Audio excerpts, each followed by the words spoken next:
Crimson Desert is a game that has left me with a lot of conflicting feelings. It's a game that's constantly impressing me with its systems, its overwhelmingly massive, detailed, and gorgeous open world, and its combat that has an incredible amount of depth.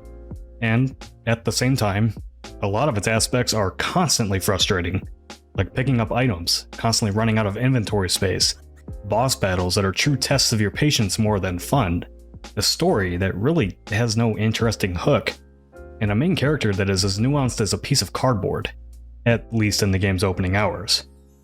Despite all that, I still want to keep playing it.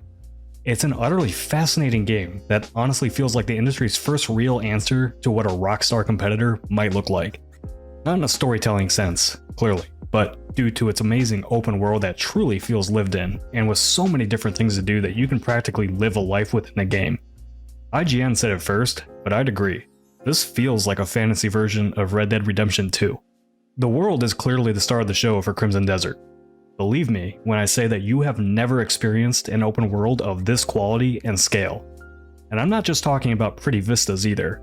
I'm talking about these intricate cities, towns, and environments, the crazy amount of NPC inhabitants, the animals roaming around, destructible environments, detailed interiors on way more buildings than you'd expect. This game is truly a technical marvel.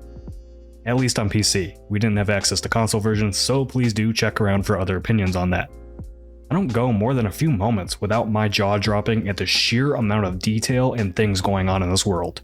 You truly do have to see it to believe it. I'm equally impressed by the game's combat mechanics and just how good it feels to play. The amount of moves you have makes me feel like I'm playing a fighting game. Everything has weight and impact to it.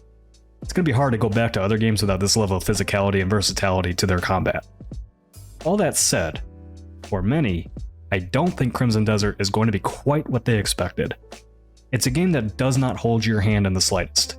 The opening section will walk you through the bare minimum that you need to do to begin your journey, introducing you to combat, some of its many puzzle systems, and your core mission of rebuilding the Greymanes. And then it tosses you into the world and says, figure out how to do that. Crimson Desert isn't a traditional complete quest, earn experience, and get stronger type of game, and that takes some getting used to. Leveling up is completely tied to earning artifacts, which are then used to upgrade an expansive skill tree. That skill tree unlocks new combat moves, new abilities, and so on. Some of those artifacts are even found just sitting around in the world, and these are often associated with a specific challenge you need to undertake to unlock them. Like, one of them just wants you to slide down a hill for 100 meters. Most of my time so far has been spent just doing things in the world to earn money, hunting for better gear, finding fast travel points, and completing random side quests I just happen to stumble upon. Like figuring out how to enter this mysterious village in the middle of a forest with floating lamps. I'm not kidding when I compare this to Red Dead Redemption 2, as there are just so many different things to do and see in this world. Complete odd jobs for civilians or lords, accept various bounties, grab a tool and start mining materials, become a farmer, cut down some trees, go hunting for game to cook meals, wander aimlessly until you happen upon ancient ruins with a puzzle to solve, liberate encampments or towns from bandits and other factions. Again, I'm really only in the opening areas of the game, but I am constantly doing something, and it's almost always something new. Like, one side quest suddenly asked me to operate a giant crane. There are so many things I've already discovered in Crimson Desert, and that's why I keep reiterating that I've hardly even explored the world yet. It is just so jam-packed with things that I could just spend an entire video on that alone. Better yet, Crimson Desert doesn't throw a bunch of icons on a map for you to check off a list, and it doesn't draw a line on the map to tell you which roads to follow to get to your objectives. Though, sometimes I wish it did. If there are towers that you climb to fill the map with those things, I haven't found them yet. Everything I've discovered in the game, I've just stumbled upon organically. I also truly appreciate how little hand-holding Crimson Desert does. I love just being in the world and discovering things at my own pace. The amount of modern design trends the game tosses out to be its own thing is something I admire about it. But with all of that comes a lot of little frustrations that add up over time, making Crimson Desert more of a cumbersome experience than I would like. Picking up items is often a test of patience because everything is physical in the world, so you need to accurately hover over them, which is finicky. Your horse having stamina in an open world of this size is downright annoying, as is spamming A to run. Your inventory space being limited is fine, as you unlock more slots for completing side quests, but it's far too small for the amount of things you need to pick up in the world. Even things like documents are part of your inventory, and you have to manually drop them to make space. City centers not having fast travel points makes for a ton of needless backtracking. Having to constantly cook or buy food items for health is tiring. And good God, don't get me started on some of the boss fights in this game, which have up to 3 different phases and spam the utter living shit out of you with seemingly unblockable area effect attacks. Yeah, I'm talking about you, Devil of the Red Field. There is a metric ton of seemingly simple things in Crimson Desert that are probably more complicated than they need to be, which adds up to a lot of frustration.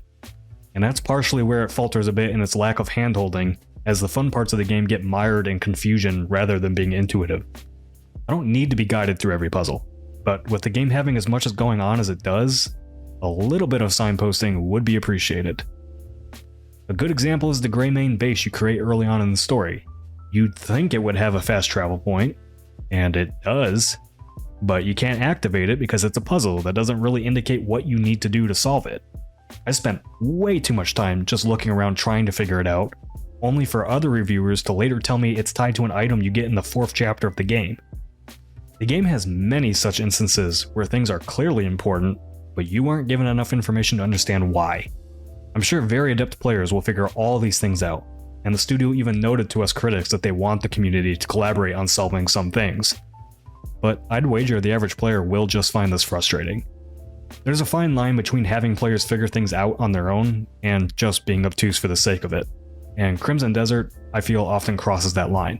And yet, like I started off saying in this video, I still can't put the game down. I'm utterly enthralled with just existing in and adventuring through this world, and I'm itching to get right back to playing it when I'm back from my vacation in Europe.